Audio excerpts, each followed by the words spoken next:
So the hottest economic story right now is something called Doge, government efficiency. Elon Musk and Vivek Ramaswamy. I want to get a reaction. We got Art Laffer, former Reagan economist, Steve Moore, host of More Money on WABC Radio.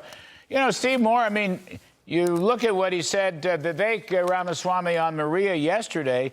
I mean, he's going to slash the budget, go after the bureaucracy, but actually not only go after the regulatory agencies, but maybe even abolish some of the regulatory agencies. Now, that is all noble goals, I would think.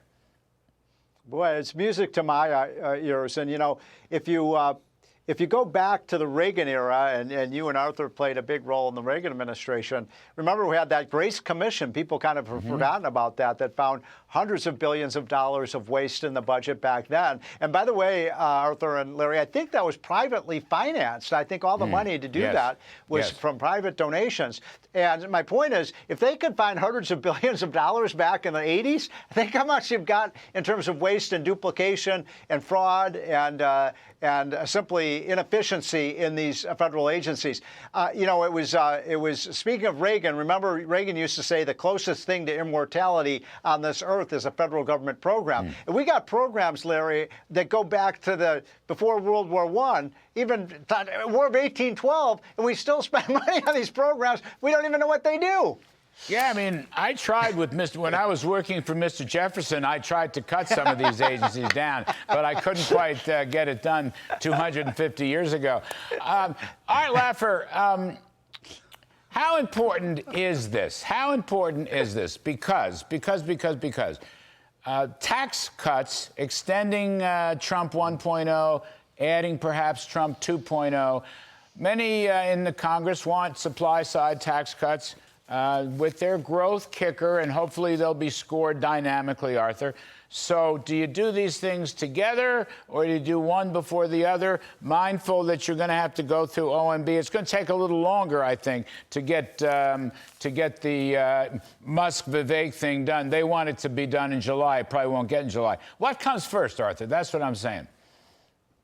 Well, the tax cuts come first, Larry. Clearly, they come right away. You want to re-up the Tax Cuts and Jobs Act. But what you want to do with this government thing, and you and I both held the job of chief economist at the OMB at one stage in our lives. None of this stuff will work, Larry, unless they put the correct incentives into the structure. You have to make it worthwhile for government bureaucrats to do things efficiently and to get rid of waste. Once you've got the incentive structure there properly, you can really just let the thing go and it will take care of it. It's like tax cuts. If you do the tax cuts, the private sector will take care of the job. The same thing is true on spending reductions. If you put it in there for efficiency, productivity, all of that growth, you will get the bureaucracy to do the job beautifully. If you don't make it a structure, there's no way people, even Elon Musk and Vivek, can possibly control and handle all those data from the trillions and trillions of things. You need to set a structure in place that will take care of itself, will dynamically improve itself. And if you do that, they'll really win big for a long, long time. I'm really happy about what they're doing. But Steve Moore, let me raise this point. I think the issue, you know, Arthur's talking about dynamics here. I think the issue of dynamic scoring is going to be so important. The Trump tax cuts are being, you know, bandied about 5 trillion, 6 trillion. That is simply not true.